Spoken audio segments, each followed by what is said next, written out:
Welcome back to the Bird's Eye View. I am Randy the War Duck, and thanks for joining me. Today, we are going to talk about something I thought was very interesting, and that is Zohran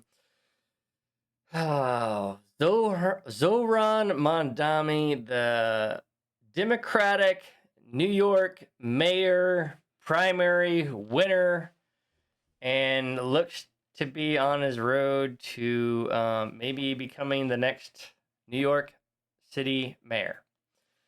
Now, I know most of you we don't live in New York, but this is very interesting because of his background. Right, he's a Democrat. He's the Democratic Socialist of America member. But this guy has a lot of controversy. So let's go ahead and first we're going to take a look at him. We're going to take a look at some things about him. And then we're going to talk about all this citizenship stuff, denaturalization, and can this guy be denaturalized? Where does that sit? Does denaturalization happen? And all that stuff. So let's go ahead and hit that like button. Subscribe if you like these kind of videos. And let's go ahead and talk about this. So, who is Zohran Mamdani?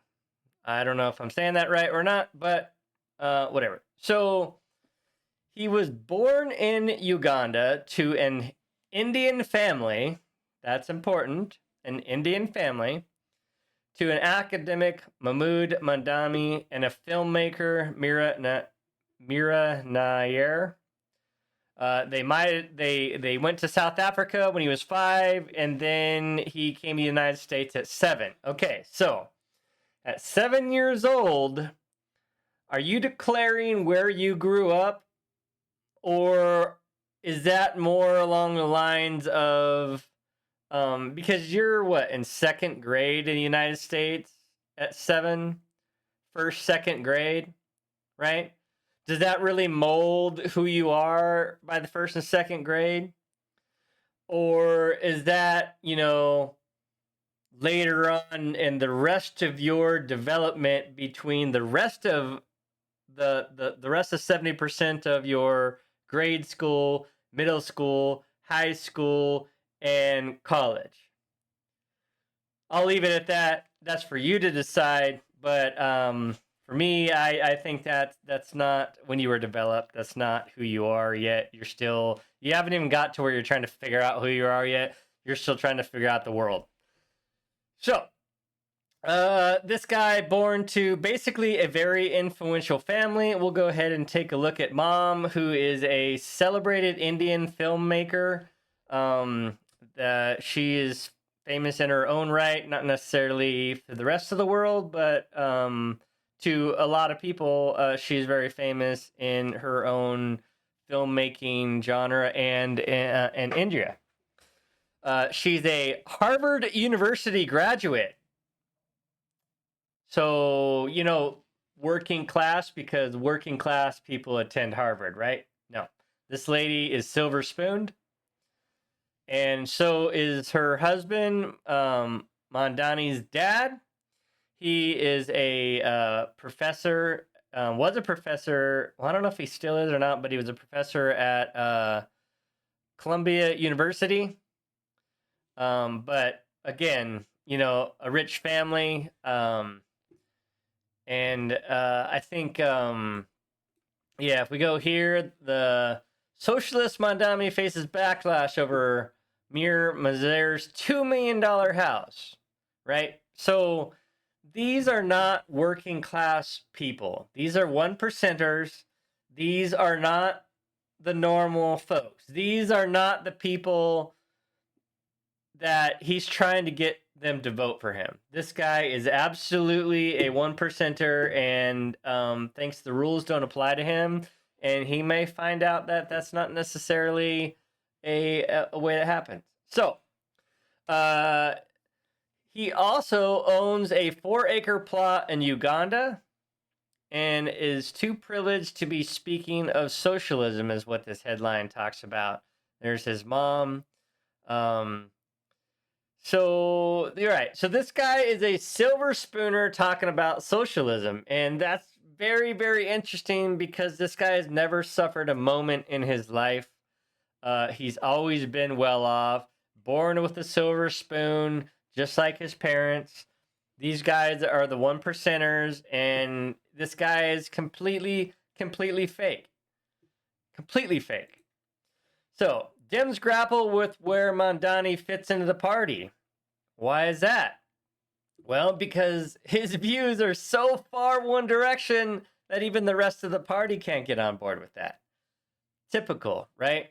And just like AOC, that was basically caught lying, saying that she's a Bronx girl, and never in her developmental years until after college did she move to the Bronx. Otherwise, she lived in Yorktown, which is a very influential neighborhood. Another set of 1%ers, right? Like, so I don't know what it is with New York buying into these fake working class people, you know, electing these rich people to represent them, and they have no idea what it is to be working class or anything like that. But this headline is Dems grapple with where Mamdani fits into the party rebuild. It basically talks about the Democratic donors have shut off their money. They're not giving to him.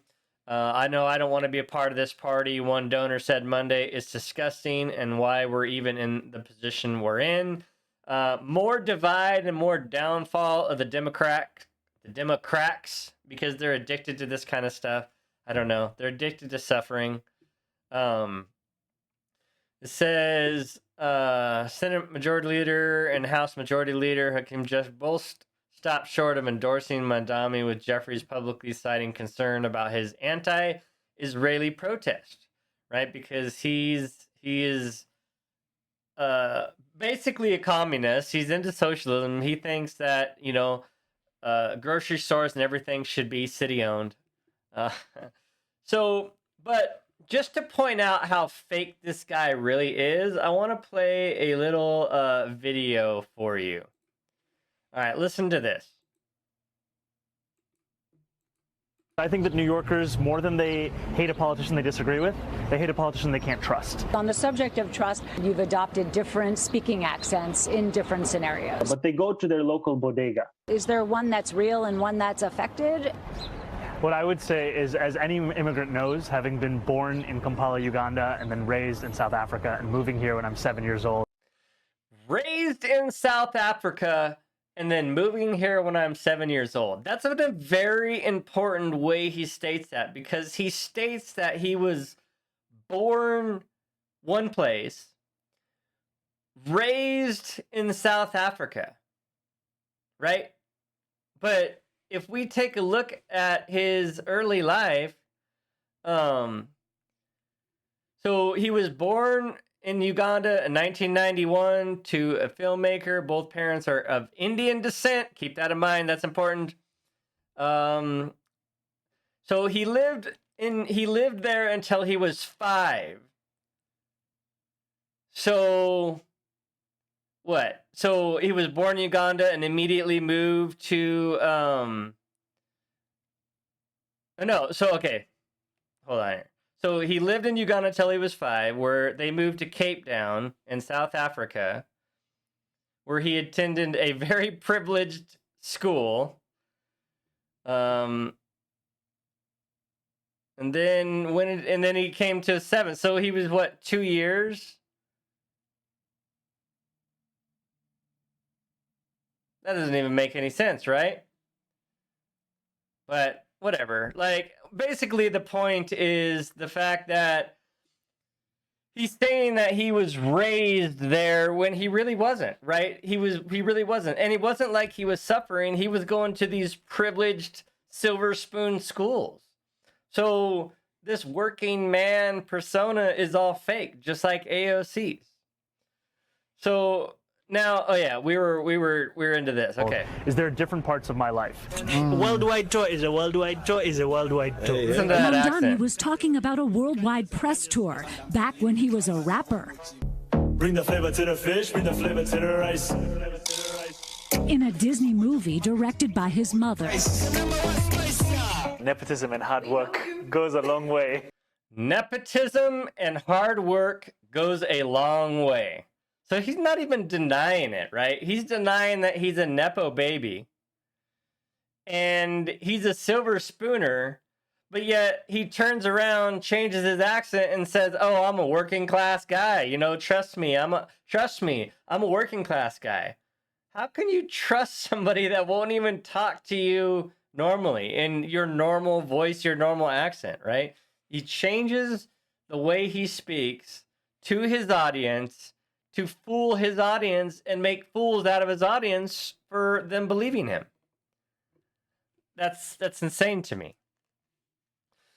So in 2009, when he tried to apply to Colombia, this guy says that he's Asian and Black or African American.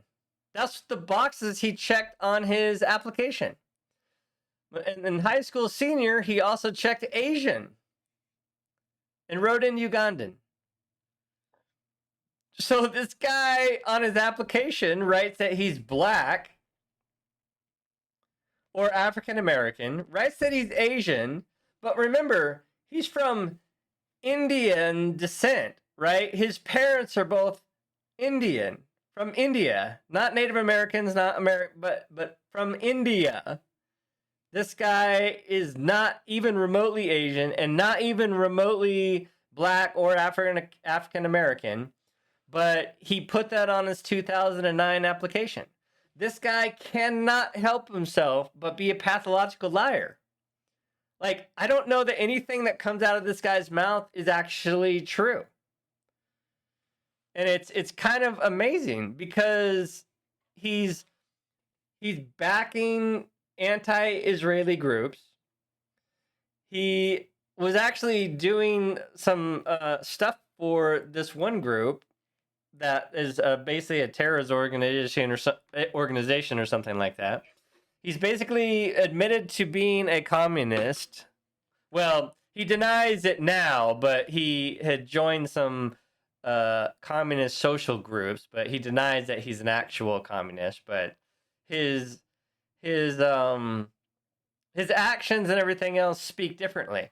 Now, all that set aside, this guy being a complete farce and a complete lie and totally misrepresenting himself, can he be denaturalized? Can people be denaturalized? Now, well, let's go ahead and take a look, because here is from US Citizenship and Immigration Services, Chapter 2, Grounds for Revocation and Naturalization, concealment of material facts or willful representation. So if you lie about something on your application, meaning you side with communism or you are Black or Asian, technically that's misrepresentation or willful concealment. The grounds for revocation include omissions as well as affirmative misrepresentations. This misrepresentation can be oral testimony provided during a naturalization interview or can include information obtained on the application submitted by the applicant. So if he lied on his application and his views or his groups or something like that are not in line with the naturalization requirement, he can be denaturalized. Now, here's another one. Membership or affiliation with certain organizations. A person is subject to revocation and naturalization if a person becomes a member of or affiliated with a communist party or other totalitarian parties or terrorist organizations within 5 years of his naturalization in general.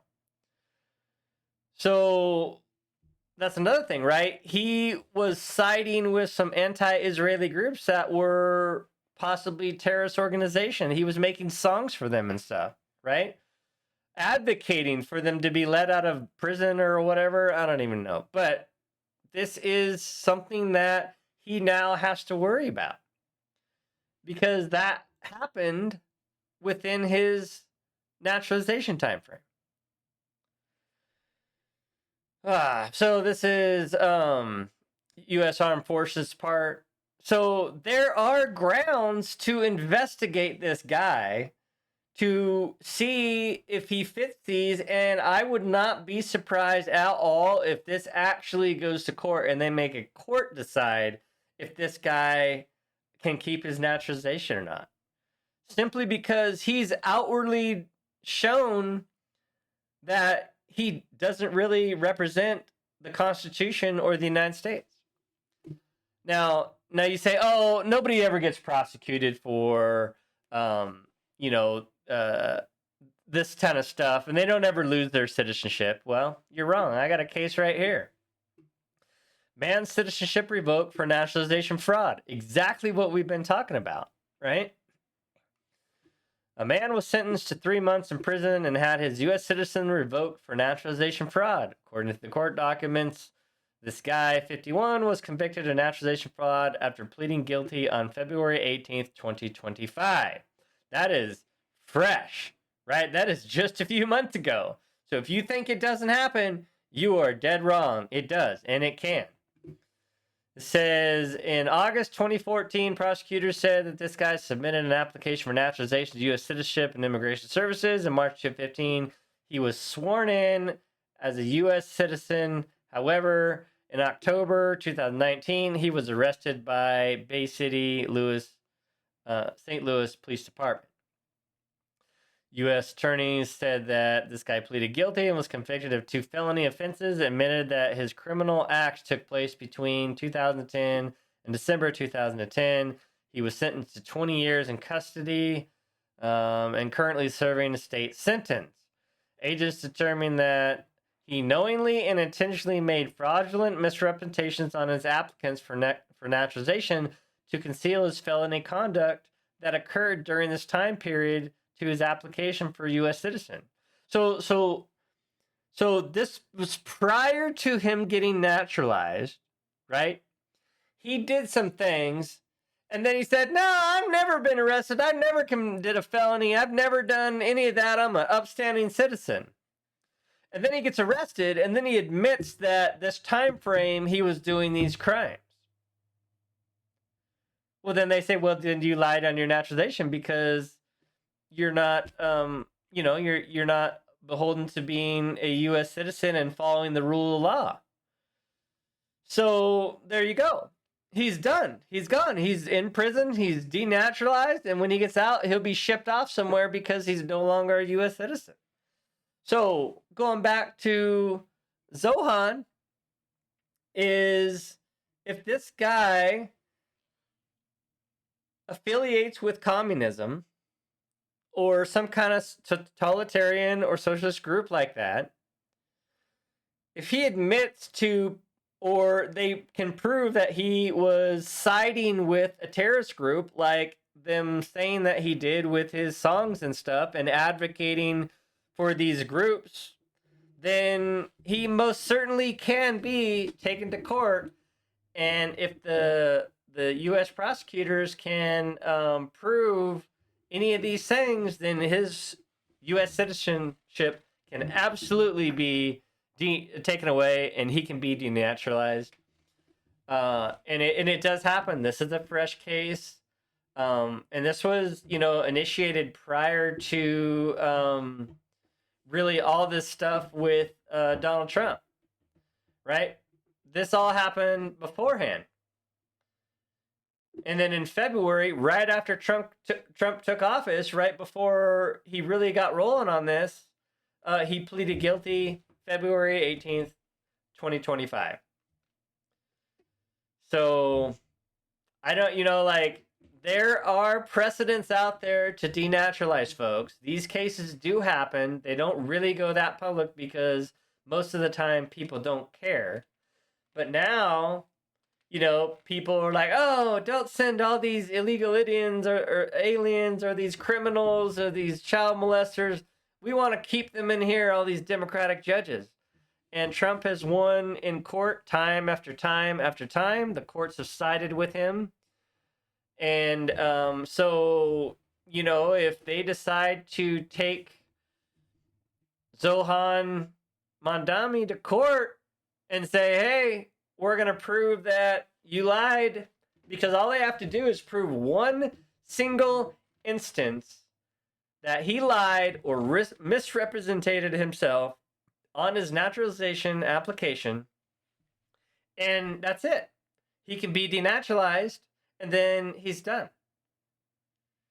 So, I don't know. It's very interesting. I would not be surprised if you find Democratic rivals furnishing information about this guy to get him out of their hair, because I don't mind him being on the Democratic Party, because it's just further divides the Democratic Party and further erodes their power. Even if he becomes mayor of New York, all it'll do is destroy what little there is left of the Democratic Party.